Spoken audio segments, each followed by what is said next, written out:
Oh, no, not yet. Hi, and welcome to another Lodgify webinar.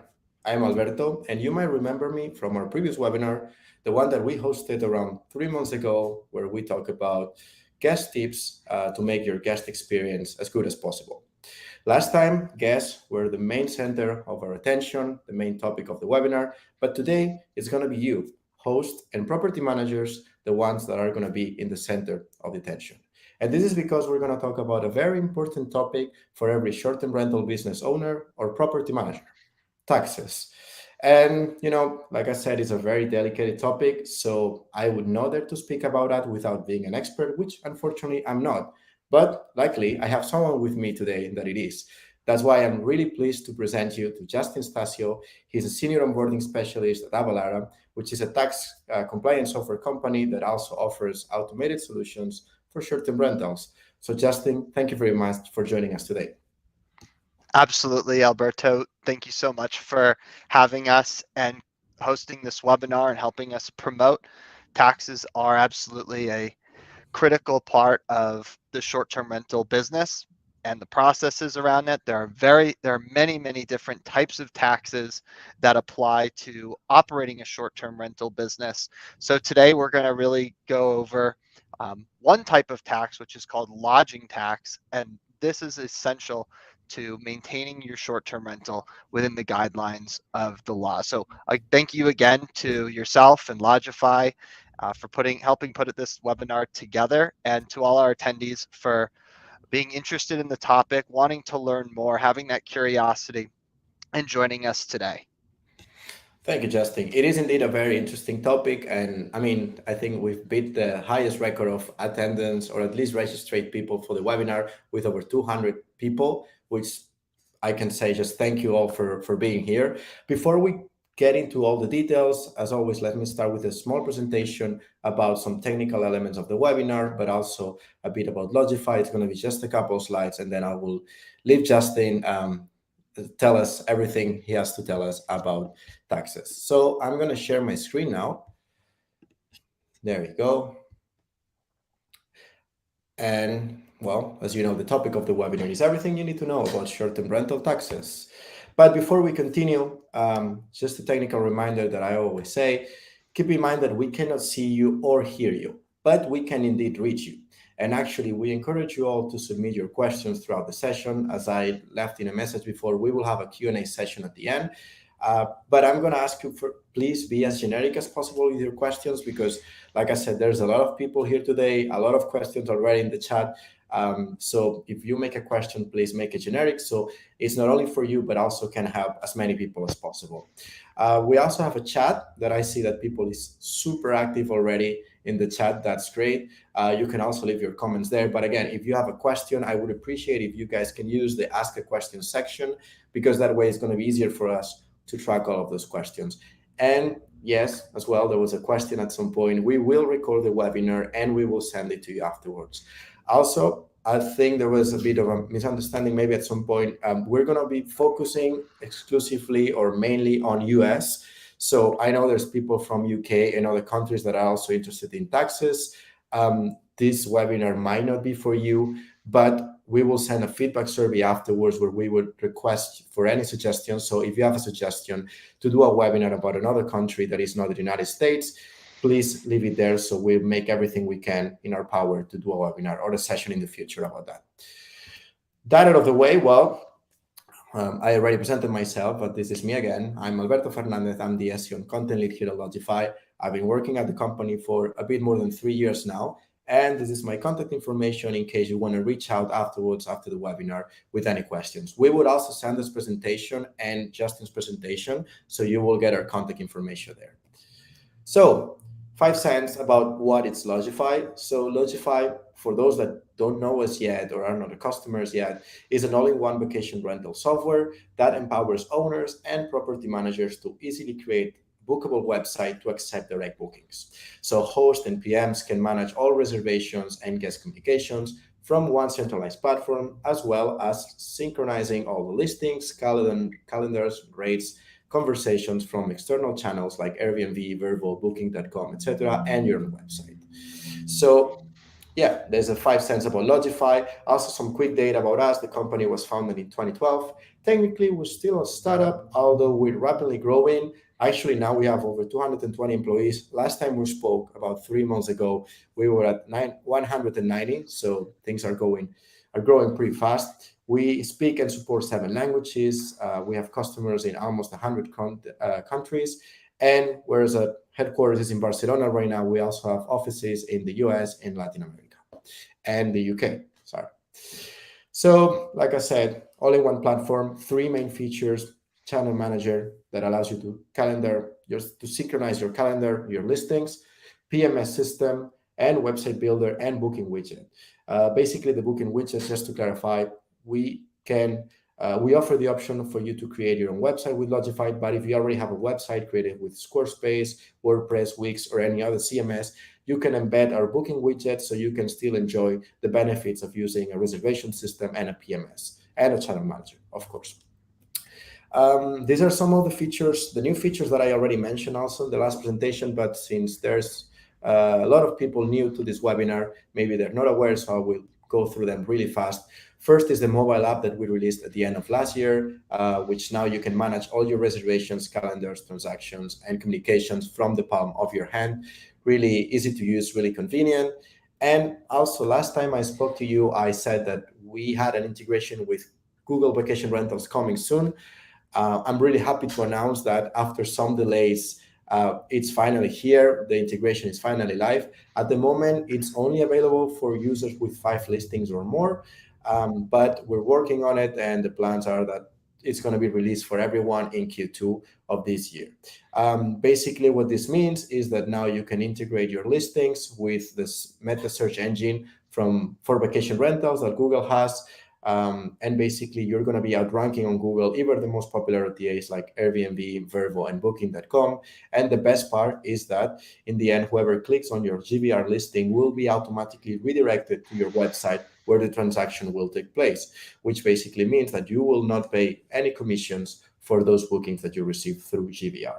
So great news, especially for those with 5 listings or more. And please stay tuned if you have less than 5 listings, because this is something that we have in the roadmap. And finally, this is a new slide that I didn't have last time. I just wanted to emphasize that even if we don't have any of the features that you're looking for, we still integrate with over 20 third-party apps from a wide array of categories, such as insurance companies, guest experience, guest verification apps, dynamic pricing tools, cleaning and turnover, smart home devices, and more. And this is the list that we have right now.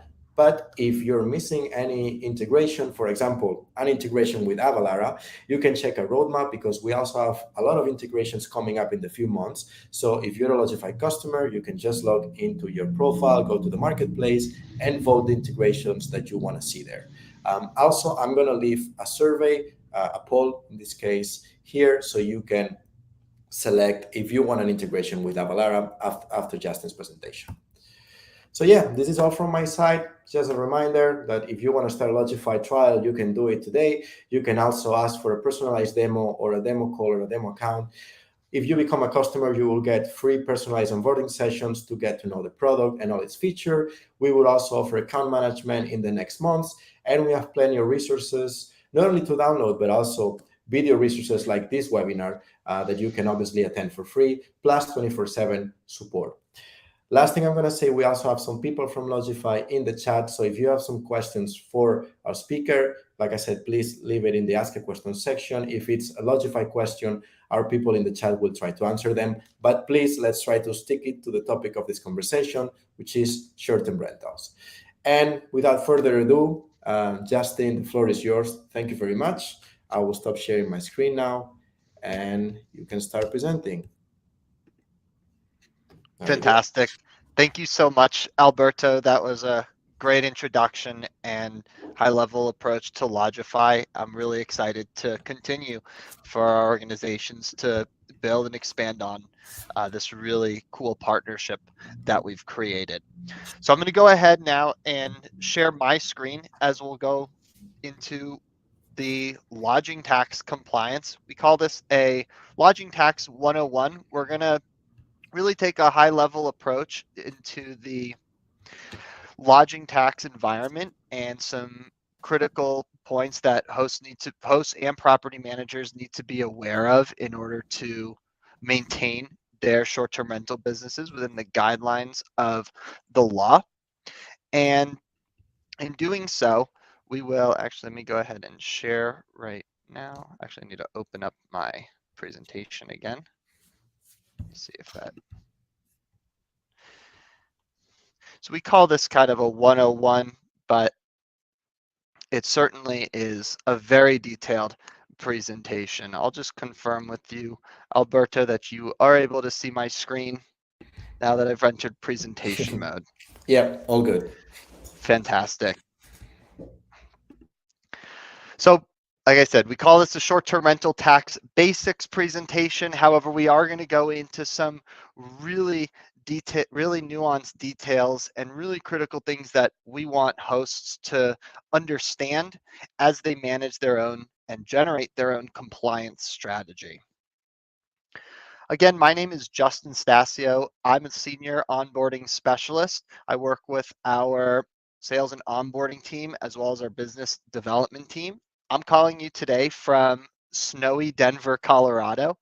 So if we have any big skiers, I love to see that. I'm a huge skier as well. We've got some great spots to do it out here. I also wanted to expand on Alberto's qualification for today's presentation of short-term rentals in the United States. So my Lodge Tax works with owners and investors, property management companies that are abroad. However, today's content is relevant for short-term rental properties located within the United States or US territories such as Puerto Rico, Guam, or the US Virgin Islands. Those are all areas that are covered under the My Lodge Tax service. So the agenda for today's call is going to first to define what lodging taxes are. It's really important that we approach this by understanding at a high level what lodging taxes are in the scheme of the many different taxes that apply to our vacation rental business. We'll then go into the 5 steps to achieving lodging tax compliance. These are the 5 critical points that my lodge tax has identified as being crucial to maintaining a short-term rental property within the guidelines of the law. This will help you avoid any consequences or repercussions for not having the appropriate registrations or tax compliance strategy. So this is where we're really going to dive into those nuances and what really trips people up and how to apply these taxes to your vacation rental business. We'll look at lodging tax and vacation rental marketplaces. A growing pain point for so many short-term rental hosts is the application of lodging taxes when using a marketplace such as Airbnb and Vrbo. And so we're going to touch on this topic and go into some details about what these marketplaces are doing and how we as business owners and short-term rental hosts need to incorporate that nuance into our own compliance strategy. We're then going to go into a bit of a demo where we'll show you some of the UI of the My Lodge Tax product. Avalara My Lodge Tax is a product that's offered to short-term rental hosts and property managers. So regardless of the number of properties that you own or manage or simply operate, we're going to take a look at what the product looks like, the things that are required to onboard, and that ongoing process as we maintain that compliance strategy. I want to again thank Alberto for hosting us and our producers that are in the chat box. We've already seen so many engagement there. So as you have questions, go ahead and ask those questions as we present, and we'll get to as many of those questions as we can at the end. We always have some great questions. If you're thinking it, someone else is thinking it too. So let's dive straight in.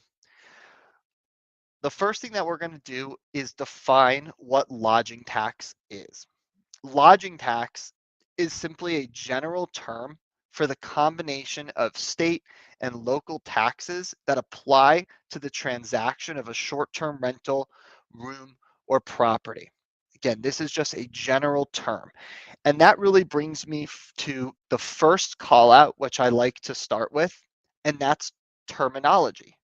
I like to identify some specific terminologies, the similarities and the variances that we see across the United States. So lodging tax being a general term means that this is just a type of tax that needs to be addressed for our business, for us as short-term rental operators. In California, these taxes are referred to as transient occupancy tax. In Texas, it's called hotel occupancy tax. New York, just simply occupancy tax. And in Florida, sales tax or tourist development tax. These are great areas to call out because we do see that similarity or the usage of the word occupancy tax, hotel, transient. There's also the term sales tax or tourist development tax. So understanding the concept of lodging taxes is understanding the concept of sales tax. I think we're all familiar with the application of sales tax when we make some sort of purchase. These taxes apply. Us as the consumers are expected to pay these taxes. I like to call out the terminology first because this is a really great way to ensure that we're receiving the correct information from our state or local jurisdictions as we conduct our own research. And on the other side of that coin, making sure we're avoiding misinformation. We want to make sure we are applying the correct taxes and filing the correct tax forms. A great way to do that is by understanding the terminology used by your state, by your county, and by your city so we can identify the correct registrations, forms, tax returns, all of those things that we're going to have to manage throughout our compliance strategy. I also like to call out the short-term rental thresholds. Every state in the US also defines what their short-term rental threshold is. So the definition of what is considered a short-term reservation and what is considered a long-term definition has a clear line in the sand, if you will. The majority of the United States defines their short-term rental threshold as being less than 30 days or approximately 1 month. So any reservation less than 30 days is considered a short-term reservation and therefore will require the collection and remittance of lodging tax. Any reservation longer than 30 days or whatever that threshold is set at, those are long-term reservations and therefore lodging taxes may not apply to those reservations. So very important that we understand the terminology and where that threshold is for the states that we operate. Additional callouts here are a 90-day threshold. There are some large markets that extend their short-term rental threshold beyond that 30 days. I like to call out Tennessee, the Carolinas, really that whole Smoky Mountain area in New York. So big markets extending that short-term rental threshold, encompassing a larger group of reservations that are taxable. There are even some significant markets that require the short-term rental taxes or lodging taxes to be collected on reservations less than 6 months. This is prominent in Florida and Hawaii. So an even larger group of reservations which are considered taxable in these states. So that short-term rental threshold may be defined as 6 months or 180 days. Again, very important that we understand where that threshold is set for each of the properties that we operate. I always like to go over an example where we can put these concepts together and truly understand the complexities of lodging tax compliance. I mentioned that we will approach the state, the county, and the city for their own terminologies and short-term rental thresholds. On the left side of your screen, you're going to see a map. This is outlining the city limits of Myrtle Beach, South Carolina. Now, another reason why I love giving this example is because we generally have at least one property manager or owner who operates in this jurisdiction, so it may be extremely relevant to some of you. So there's your map of the city limits of Myrtle Beach, South Carolina.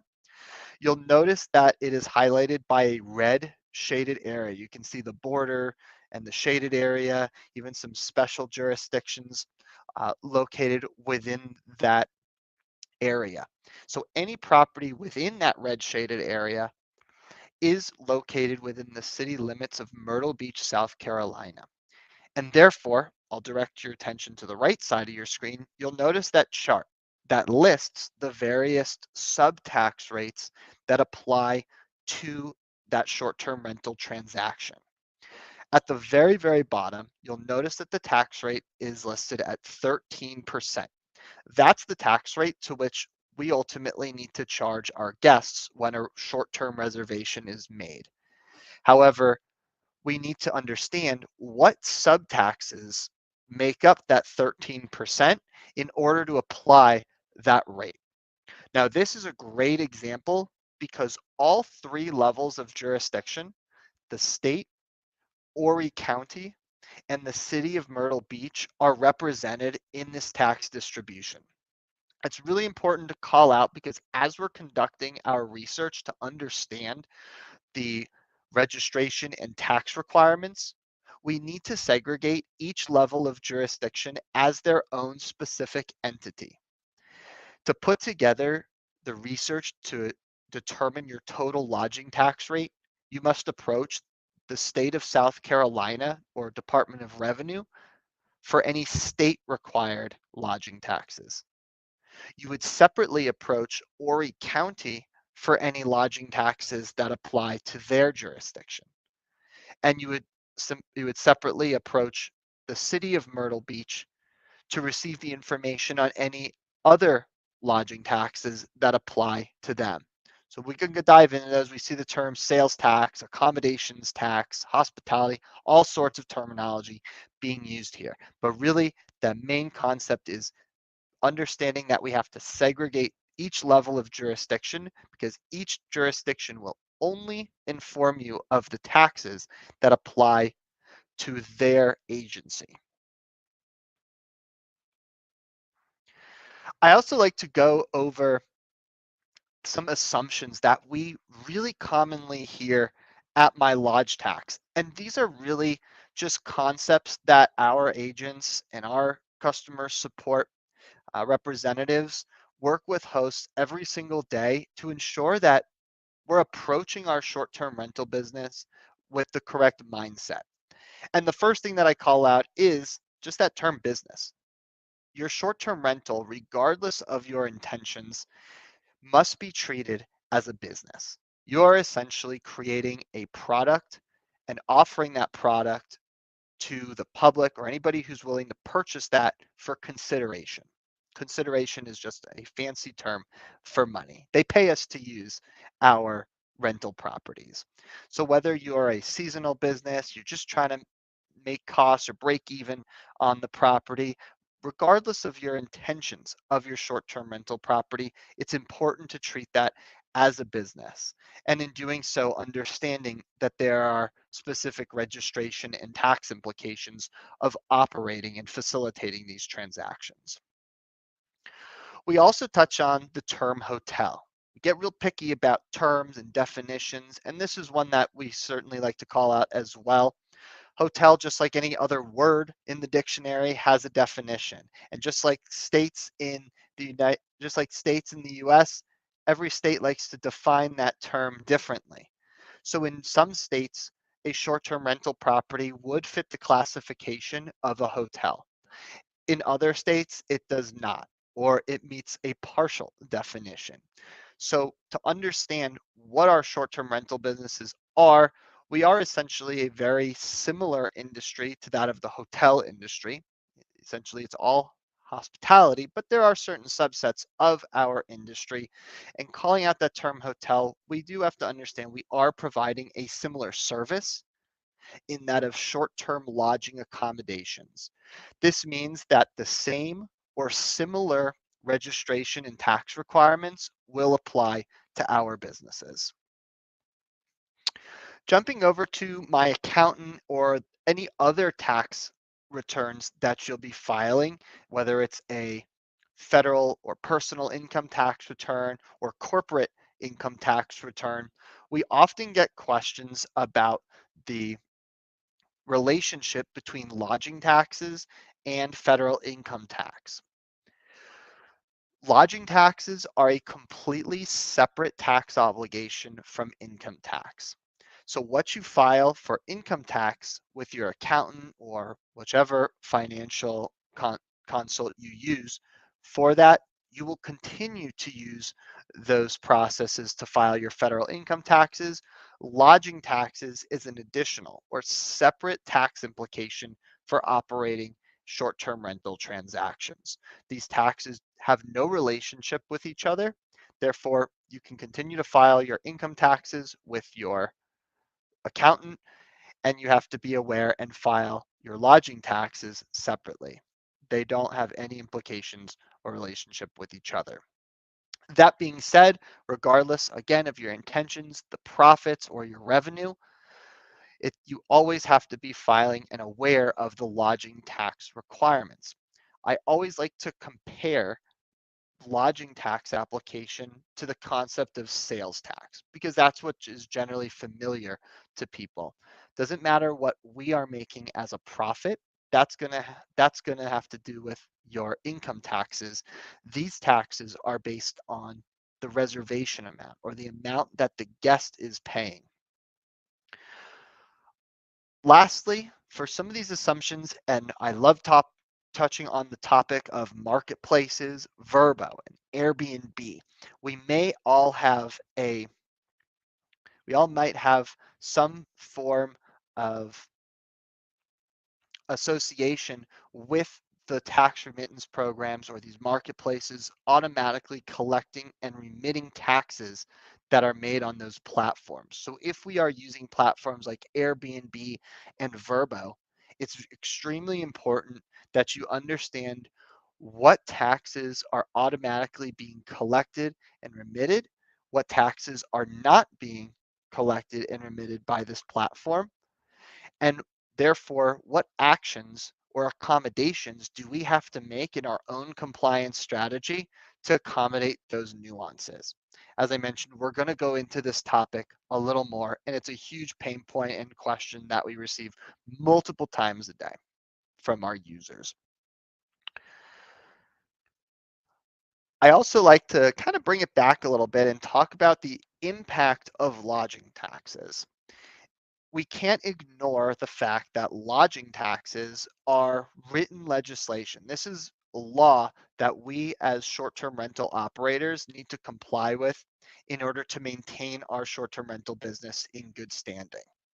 So failure to comply with lodging tax requirements can result in serious consequences, penalties, interest, license revocation, all sorts of things. We certainly don't want to get in trouble. We can't ignore the fact that these taxes are written legislation.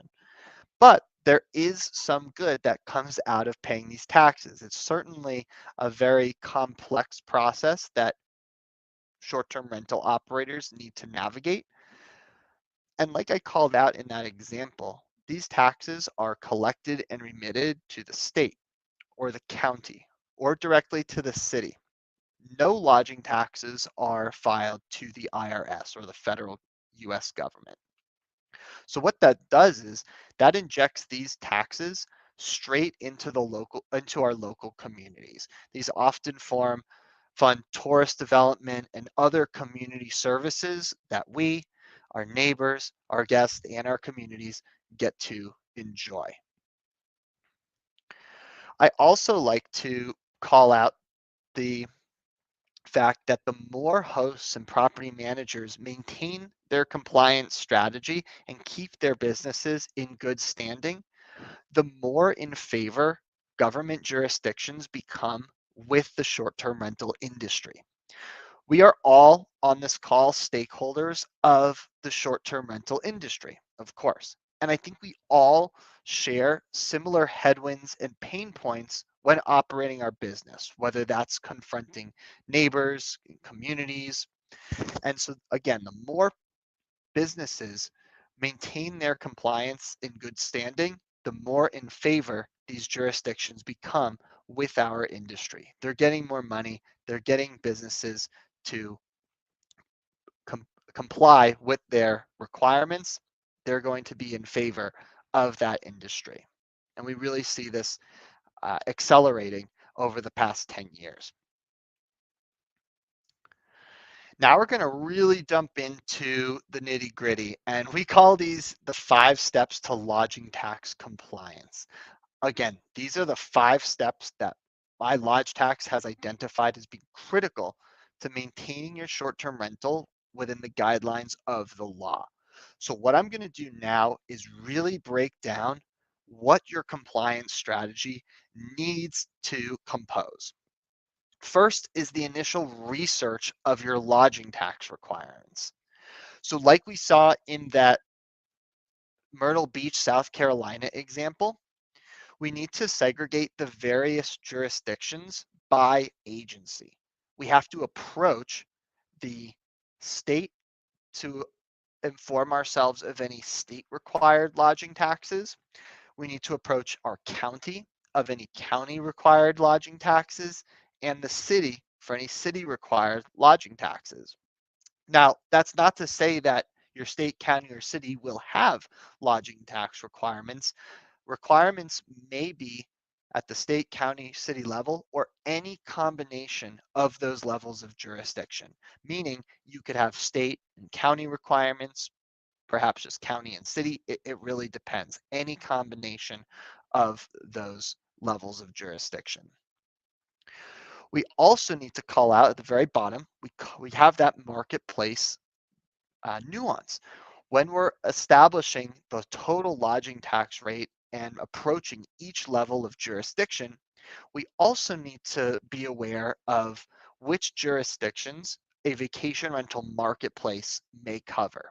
So when we're building our tax rate application in Lodgify or a property management software or whatever you're using to manage that tax rate, we have to understand what taxes or jurisdictions a marketplace is automatically collecting and remitting and what taxes they are not. This way, we're not double collecting or double paying any taxes that are addressed by a marketplace. I also introduce in this initial research step the licensing and registration requirements. So the two critical components of lodging tax compliance are first, registration and licensing, and then the lodging tax process. In order to collect and pay the taxes that we're collecting from the guests, there are always some sort of registration requirements. Every property in the United States has some form of registration that needs to be completed.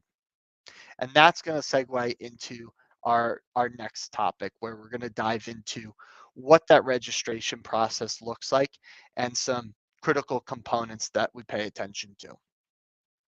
As I mentioned, just about every single rental property in the United States requires some form of registration. Now, some registrations are will have their own terminology. So we have short-term rental permits, vacation rental licenses, sales tax accounts.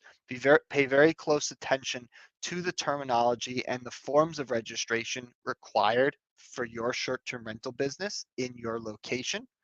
Identify the applications that need to be completed and the various requirements and items that are needed to satisfy all of the requirements of that application. There are really two forms of registration that I like to break it out. That way it makes it easy for people to understand what to look out for. I call out registrations that have tax implications. So this is something like an occupancy tax account. or a sales tax license. These are registrations that are required for us to maintain a short-term rental business, and establishing these registrations also requires an ongoing tax return to be filed. So there's ongoing maintenance in order to keep these licenses in good standing. The other form of registration that I talk about is a non-tax license. So these are just simply licenses or permits that are required of short-term rental properties. When you establish these licenses, they don't necessarily require an ongoing tax return to be filed every single period. However, we do need to be aware of any renewal processes that may be due. Licenses may come due or need to be renewed every year or every other year. Some licenses are good until we cancel them or indicate to the jurisdiction that we're no longer operating our short-term rental. So those are really great ways to approach your licenses, understanding what to apply for and then what the implications of holding these licenses so we can maintain that compliance process. I always like to bring up the topic when listing on a marketplace. When listing on a marketplace, you'll need to go through the registration and licensing processes. This is one of the things that we will dive into in that next section. And so when you are using a vacation rental marketplace like Airbnb or Vrbo, this does not excuse owners and property managers from establishing any of the registrations that they need to operate their short-term rental. It's always a very dangerous assumption to think that if a marketplace is automatically collecting and remitting a form of tax, that we, as the host, don't need to do anything. And so this is really that battle call for hosts because it really tricks so many owners and property managers, regardless of how you distribute your listings or formulate your transactions. You will always need to establish the appropriate state and local registrations to operate the short-term rental business. The third step of lodging tax compliance is collecting the taxes from your guests. So we're going to assume that everybody has completed the first step and has identified their tax and registration requirements, and then processed by diving in further to those registration requirements. Now we've set up all of the licenses and tax accounts that we need to operate our short-term rental. When we are distributing our short-term rental listing across different marketplaces or websites, even if we have our own, however we do that outreach to market our products to the guests, we have to apply these taxes in that short-term rental or the reservation transaction. The most important concept is that these taxes need to be applied to all mandatory fees that comprise your short-term rental transaction. When a guest makes a reservation, we should be applying the lodging tax rate to the total amount they pay, such as rent plus cleaning fee, pet fee, resort fee, pool fee, baby crib fee, any fee that is baked into the reservation that we charge our guests during that transaction, that is the amount to which we apply the lodging tax percentage, or what we call taxable revenue.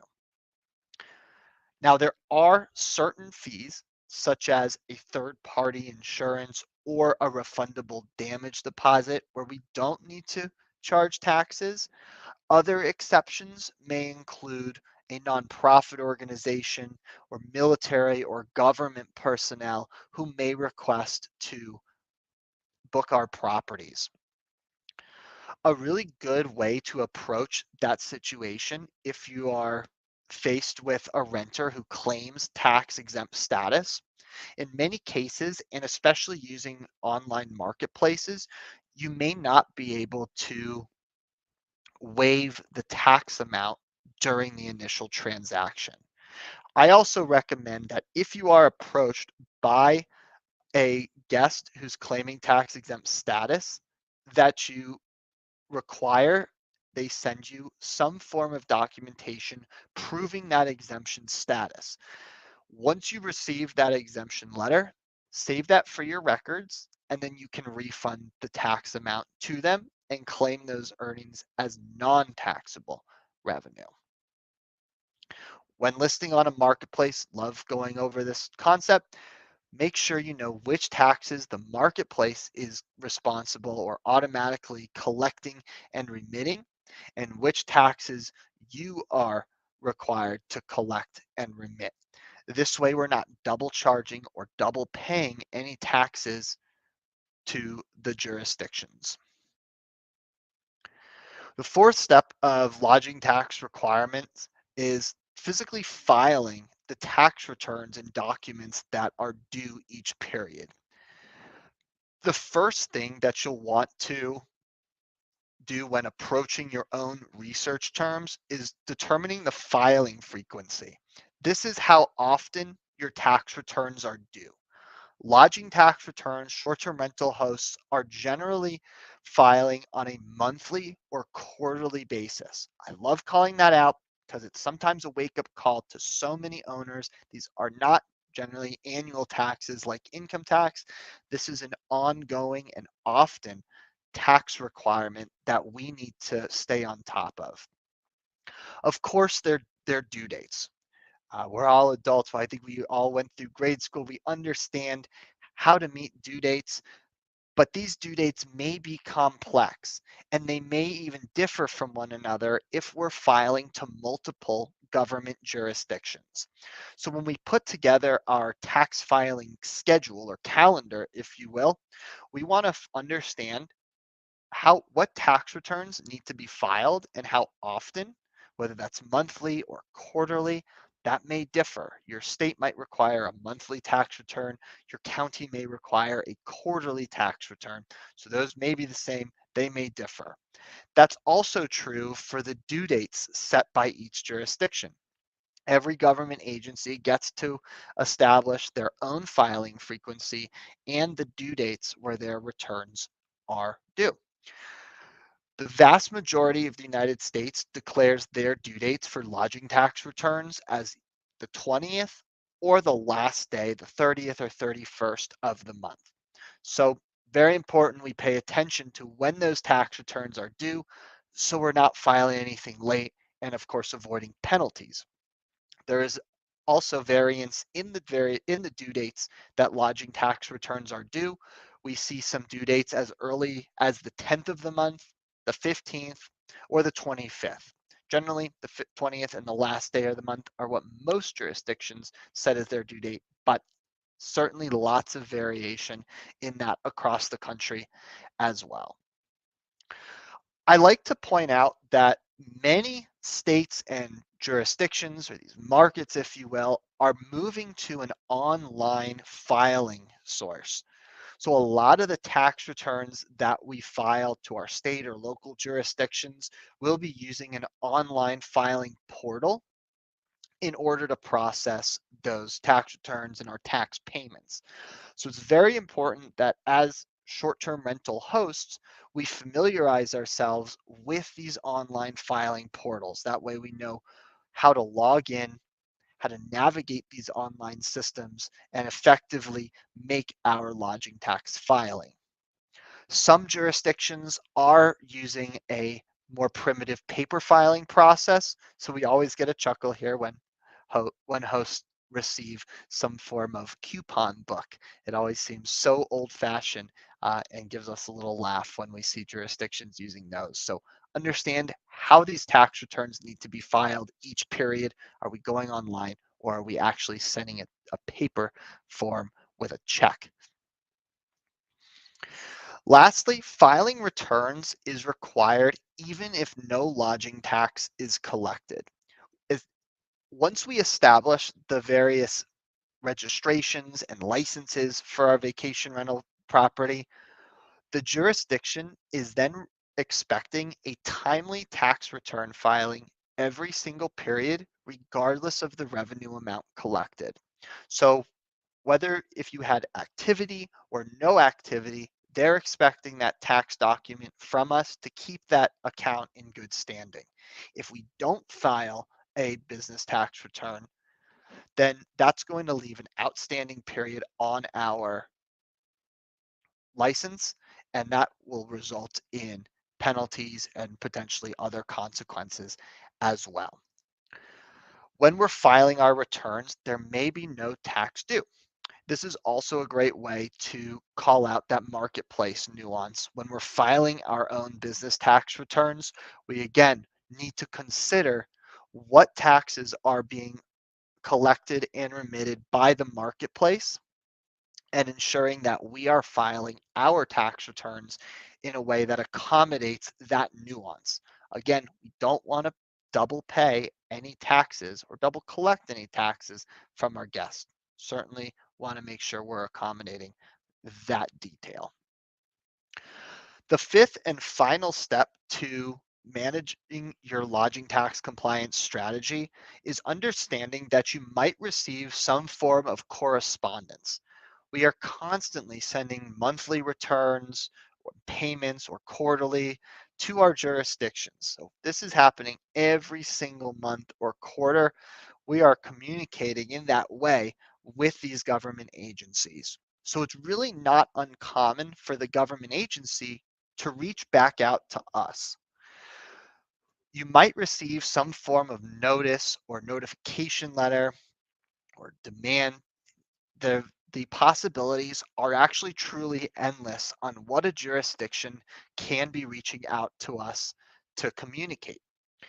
Some main examples might be a notice of audit or informing you of an incorrectly completed tax return. Perhaps we didn't file a tax return and they're informing us of a missing tax period on our account, or perhaps some other form of changes related to that jurisdiction. So I'd like to call out that we all need to be constantly looking out for these forms of communication from the jurisdictions where we're filing. When we're using an online filing portal, to submit your tax returns, a lot of those jurisdictions will electronically send you these notifications. So just an important call out there. Again, familiarize yourself with those online filing portals. They'll have the mechanism to file your taxes. They'll also have a mechanism to organize documents and notices and even like a messaging center. This is a great way to communicate with that jurisdiction. When we receive some sort of notice or correspondence, it's important that we address that issue as soon as possible so we don't continue to accrue any penalties or interest that might be applying to that case. Identify who is sending you this notice. Is it coming from the county or the state or the city? This way you can reach out to the appropriate jurisdiction and receive more information on how to rectify this correspondence. And lastly, we want to make sure to notice an identifying factor. There will be a license number, a letter ID, a case number, or reference number.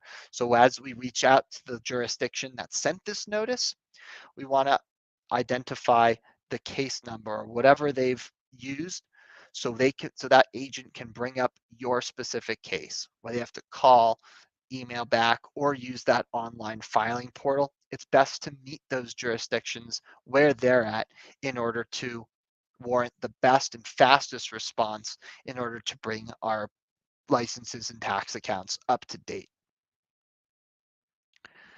With only about 10 minutes left, we're kind of going to go fast through the tax remittance programs and the marketplaces that we use. We really did a great job of addressing this nuance throughout the presentation. So I think everybody has a decent understanding of what marketplaces are doing. But we're going to break it down. What is a tax remittance program? A tax remittance program is when a marketplace such as Airbnb or Vrbo, when they sign an agreement with a specific state or local jurisdiction to take on the responsibility of remitting taxes in that jurisdiction. So there are specific jurisdictions or government agencies that will automatically be paid by that marketplace. One thing that we like to call out is that short-term rental hosts and property managers still need to go through the registration process like we talked about and the tax filing process to submit the appropriate documents to those state and local jurisdictions. Essentially, all we're doing is understanding what taxes are going to be covered by the online marketplaces and what taxes are not being covered by that marketplace. Therefore, when we file our own business tax returns, we're not double paying or overpaying any of those taxes that were already addressed. We don't want any taxes coming out of our host pocket. They should be collected from the guest and just simply passed on to the jurisdictions. So in many jurisdictions, you may be filing a tax return where no money is due.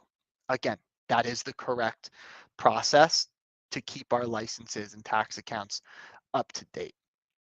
Also, just like to simply call out, if you're using multiple channels, that's going to increase the complexity of your lodging tax compliance strategy.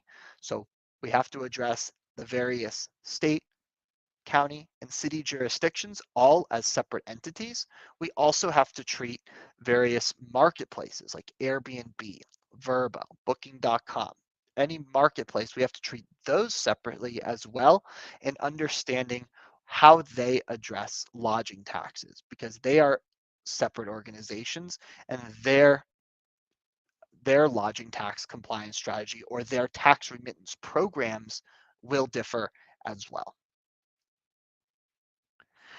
We're going to go through this example of Myrtle Beach. I love bringing this back because it's really just the most relevant example that we can. And this is going to be an example when renting or listing the property through Airbnb. Back on the right side, I played with our chart there that lists out the various sub-tax rates.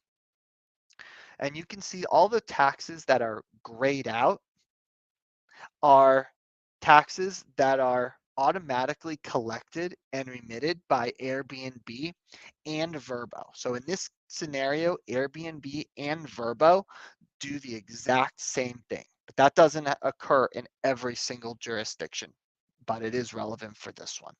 We know that the vacation rental marketplace is going to automatically collect and remit the taxes that are sent to the state and Horry County. However, so we don't want to double pay those. We would have no money due for reservations on these marketplace platforms. However, when we file our city tax returns to Myrtle Beach, we will include a payment with that remittance. So this is just another great example of how all the complex topics of lodging tax form together in one example that's super relevant to a big audience. I touched on this just a minute ago, but the more listing channels that we use to operate and market our rental properties, the increased tax complication. Each rental marketplace has its own tax remittance program, and you need to segregate your research by addressing each vacation rental marketplace separately, as well as the various state and local jurisdictions. I'm going to kind of fly through our product demo here so we can get to our question and answer section. I might go a little over time, so if anybody has more time to allocate to the question answer, as long as Alberto is okay with it, we might be able to go a few minutes over and take some questions. My Lodge Tax has been around since 2003. Our office is located in Denver, Colorado. We are part of the Avalara suite of business services. So my Lodge Tax identifies and provides service around all 5 levels of the lodging tax compliance process that we went over today, doing the research to identify all of the tax and registration requirements. We help our users navigate and apply for all of the various short-term rental registrations that are required. We do and prepare the actual tax returns for our hosts, and we handle any notices or correspondence that you might receive from a tax agency. My Lodge Tax charges a $299 setup fee per rental unit and a monthly subscription fee starting at $27 per property. So we'll take a look at the various plans that we have and how we segregate our customer types, if you will, and service our different types of customers, and then take a look at the product. For operators listing 1 to 5 rental units, if you're not going to expand your short-term rental business beyond 5 properties, we have a product that's just My Lodge Tax, which services this segment. That's where we offer the $27 per month per property. My Lodge Tax also works with property management companies that operate 6 or more properties. Of course, as we increase our inventory, our lodging tax compliance strategy also becomes more complex. And so pricing for My Lodge Tax Pro starts at $39 per month per property. Depending on the volume, that monthly subscription fee may come down. So there are opportunities for discounts, but essentially those prices reflect the complexities and the additional attention and support that My Lodge Tax goes through to support our different customer segments. We work with both rental owners and property management services. When you're building your My Lodge Tax account, we require specific property and taxpayer information. Rental properties may be owned by an individual or a sole proprietorship, if you will, in which case the user would enter the name, social security number, or ITIN in which they own their rental property. Properties that are held in an LLC or some form of business entity, these users will enter their company name and their FEIN. We also require, you see at the bottom, the name and social security number or ITIN of an officer or member of the company that you've set up. So if you operate, whether using an entity or a sole proprietor, we work with both ownership terms. The meat and potatoes of My Lodge Tax is the revenue reporting process. I called out that lodging taxes are filed on a monthly or quarterly basis. Therefore, every month, our users are asked to log into their My Lodge Tax account and report their total gross revenue by marketplace. So you'll see in this example, a user would log in and report any earnings collected from the Airbnb platform in that line that says Airbnb. They would report any HomeAway or Verbo revenue in that Verbo line, and any other revenue or direct bookings would be populated in that direct bookings field. This is how My Lodge Tax calculates the tax amount due, charges that tax amount to a bank account that users put on file, and then uses the revenue report and the payment to distribute the lodging tax returns to the various state and local jurisdictions. Every time a user reports their earnings to My Lodge Tax, this information is saved to the My Lodge Tax profile. So users are able to navigate through their account into their tax history section, which you see here, and select, you can see a summary of the revenue and the taxes paid.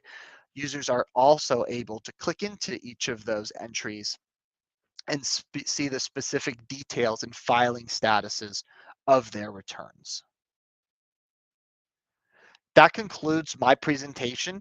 And so now we're going to go into our Q&A section. I know we're a bit over time, so as long as Alberto is okay with it, we can take a few questions. Yeah, well, first of all, thank you very much, Justin. I think it was super insightful, great presentation. I'm sure people will really appreciate all your knowledge and your insights. We still have a few hundred people online and we have a few questions. So let's say we stay for 10-15 minutes and try to answer some of them. I mean, we have a lot of them. There are some questions in the chat. Also, in the Ask a Question, we have like 23 questions. Uh-huh. So let's pick a few of them and then the rest we can send them to you maybe. And then we can answer them back in the blog post recap that we're going to do, or we'll try to answer them ourselves. Sounds good? Absolutely. I just opened the Q&A chat box. I got to say, I'm not necessarily surprised we have hundreds of people staying on because there's always questions that people want to answer. That's a lot of information that we just went through. So I'm going to take a question here that is, I love getting this question. It's something that I speak with clients every day about, and this is about the business entity in which we use to operate our vacation rental. The question says, if I form an entity in the state where I live, but my short-term rental property is located in another state, what do I have to do to pay my lodging taxes? This goes to a concept called a foreign entity registration. And this is relevant to many people who establish an LLC, but their short term rental property resides in another state. So, a foreign entity registration is an application that hosts must complete in order to essentially put their business entity on the public record in the state where their property is located. When you establish the licenses and the registrations for your vacation rental, those government agencies are going to reference the public record to ensure that your business is registered with the Secretary of State. That's part of the processing that they do to issue a license. If your entity, excuse me, is not registered with that Secretary of State, they're not going to be able to process a license. So this is a very important piece that anybody who's using a foreign corporation needs to understand this process. It's not a process covered under the My Lodge Tax product, but something that we certainly help identify and provide a bit of guidance to. That's a phenomenal question. All right. Also, before we continue with the tax question, there is a question about the integration between Lodgify and Avalara. I just wanted to clarify the integration is not there yet, but it's currently in the pipeline. I share on the chat. Well, I also added a poll. So if you are interested on it, you can click on it and say yes, but also I share the roadmap of different integrations. Avalara is on that list. So if that's something that it's important for you, you can upvote that and we will give it top priority. Now, I also see a few questions just in regarding different, for example, expenses like cleaning fees, repair, or even like pool heating fee. If those type of fees are also taxable, maybe we can start by those. Yeah, let's absolutely go back and touch on those concepts because they're super critical to making sure we're charging our guests the correct amount of taxes and, of course, reporting the appropriate revenue amounts each month. Fees like cleaning fees or pool heating fee or baby crib fee, any fee that you bake into the short-term rental reservation transaction is a taxable fee. We merely, as an industry, have adopted a culture of itemizing various products or services that the guest will receive as part of their reservation. However, the lodging tax amount is applied to the total amount paid by the guest or the sum of all mandatory fees. I look at it like this. You could charge somebody $1,000 for rent and a $500 cleaning fee. You have to charge tax on that $1,500. Other other short-term rentals, not as common. They might just say The rent is $1,500. That includes any cleaning services, baby cribs, any other ancillary services that you would apply to that reservation. Essentially, the total amount paid by the guest is the amount to which we apply lodging tax. So that again includes cleaning fees and pool fees, bike fee, all those type of things. Also flip that coin and help provide a bit of guidance on the income tax portion because these are essentially expenses. So you will want to keep a record of those fees paid. We have to charge this tax or include it as taxable revenue in the lodging transaction. It's not permissible to take expenses or deductions for these purposes when you file your lodging tax returns. Expenses and deductions is exclusively an income tax requirement. So keep a record of those expenses. You don't need them. You wouldn't be deducting those things from your lodging tax filings, but you would apply those to your income tax when you go through that process with your accountant. Great question. An even better answer. Thank you very much, Justin. So, also another interesting one. I saw a couple about LLCs. We can tackle this one. Is there or are there any tax advantages in setting up the short-term rental business as an LLC? That's a great question. I won't be able to explain any tax advantages as those are related to income taxes. However, when we look at the lodging tax application, there really is no difference. Lodging taxes can be filed using a business entity like an LLC or as the sole proprietorship. For lodging tax purposes, there's no difference, but there may be a difference in other tax implications that we're subject to follow, and that's a question for legal counsel or an accountant. Thank you. I also see a couple of questions regarding Avalara and my Lodge tax.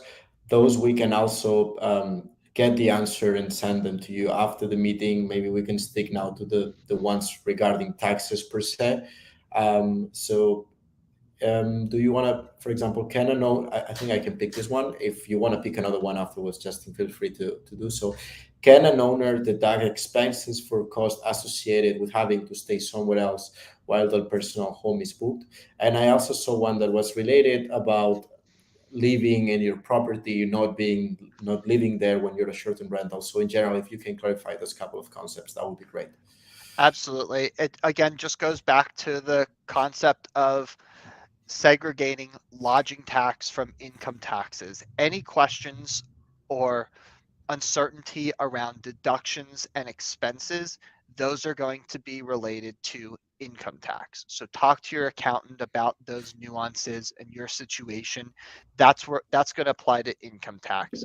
These expenses and deductions do not apply to our lodging tax filings. Awesome. Thank you. We still have a couple of minutes. Maybe have you seen any of the questions that you especially like to tackle? Yes, I was one question about the My Lodge tax process of helping establish registrations, if you want me to go over that. Sure, go ahead. Fabulous. So one of our attendees asked, what does the process of My Lodge tax helping hosts through the registration process look like? I love going over the process of getting started with My Lodge tax. It identifies how you formulate your own strategy and what that experience looks like as you engage with My Lodge. My Lodge tax takes approximately 1 month to establish the various registrations and licenses that apply to each short-term rental. For example, if a property is subscribed with the My Lodge tax service in February, My Lodge tax would establish those registrations to be effective March 1st. If you sign up with My Lodge tax in March, then you'll be given an April start date. So you can understand that rolling a start date assignment based on when users enroll for My Lodge tax.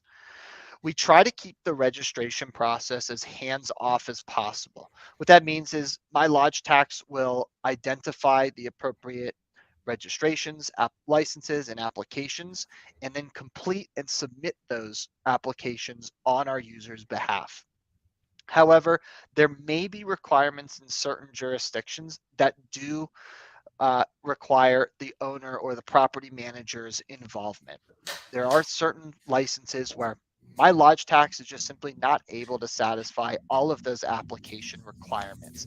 In these cases, our licensing department will identify and send our users instructions on what additional information or action needs to be required to set up those licenses. So in some scenarios, a location or property might be a very hands-off experience for a user. My lodge tax will apply, submit, and establish those registrations. In some locations, it might be a little more hands-on, and our licensing team would be in contact to facilitate the establishment of that license or permit. Great question. All right. I think we have time for two more really quickly. One, because Luis is asking for a clarification about non-refundable fees being taxable or not. It's one of the last questions, if you can see that. So maybe if you can provide some extra clarification, for example, if the fee is refundable, then it's not taxable as long as the refund is provided. Maybe this is something that we can clarify. That's correct. If you are including refundable fees into the lodging tax transaction, then you would not include that amount of revenue into the amount that we apply taxes. So anything refundable does not get included in that taxable revenue amount that we apply to the guests. Thank you. And just the last one, because we don't have time for more, it's a more general question about how or where can I find out the tax entities that are involved on my property.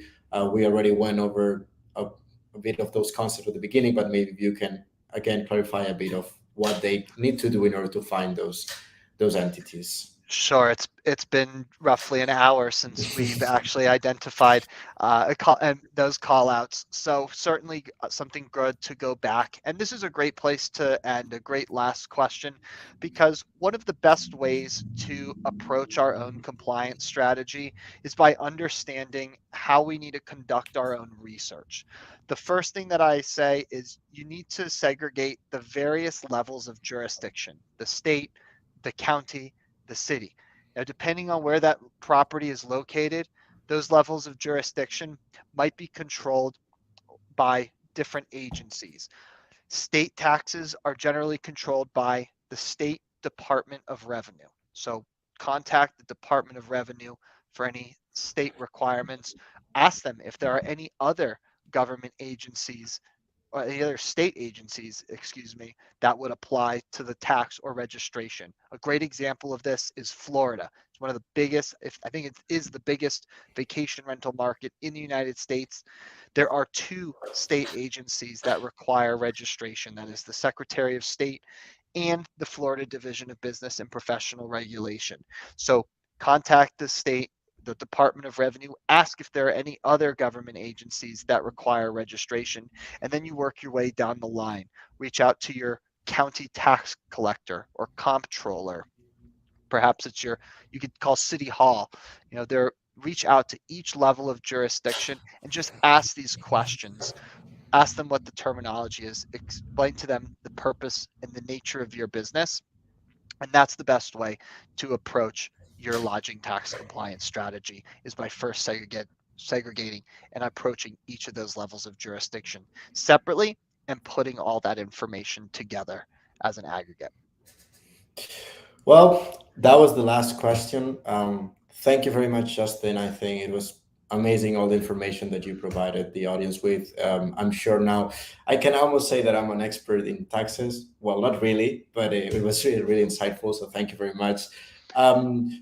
We replied to this at the beginning. We will record, like, this webinar has been recorded. We will send it to you. We will send to all the registered users an email probably on Friday with the video, a link to the video on YouTube, also a blog recap where we will include the presentation, Justin's presentation, also the links to Avalara and to Lodgify, and a recap. I know we have a lot of questions. Some of them were left unanswered. We'll try to answer some of those and add them to the blog as well. And I also know that some people were from other countries, had questions from Canada, UK, different markets. So we will be also attaching a survey where you can leave your feedback suggestions, not only for this session, but also for upcoming sessions. We will be happy to listen to your suggestions, and we will do the best we can to provide solutions for that. So thank you again, Justin. Justin, thank you to everyone in the audience. It's been amazing to have you all here. Looking forward to see you in the next one. Absolutely. Thank you so much, Alberto and Lodgify, for co-hosting, helping promote, and having us join so we can talk about lodging taxes. Certainly, again, a critical component of the short-term rental business. And we invite anybody who didn't get their questions answered or has more questions to please reach out to My Lodge Tax, where we have agents available by phone and email. Our website is simply mylodgetax.com. Everybody, like you said, will receive a copy of this presentation and contact information so they can reach out and get more information, get in touch with somebody to help. Absolutely. Thank you all. Have a great day. See you in the next one. Thank Bye. you all. Take care. Bye bye.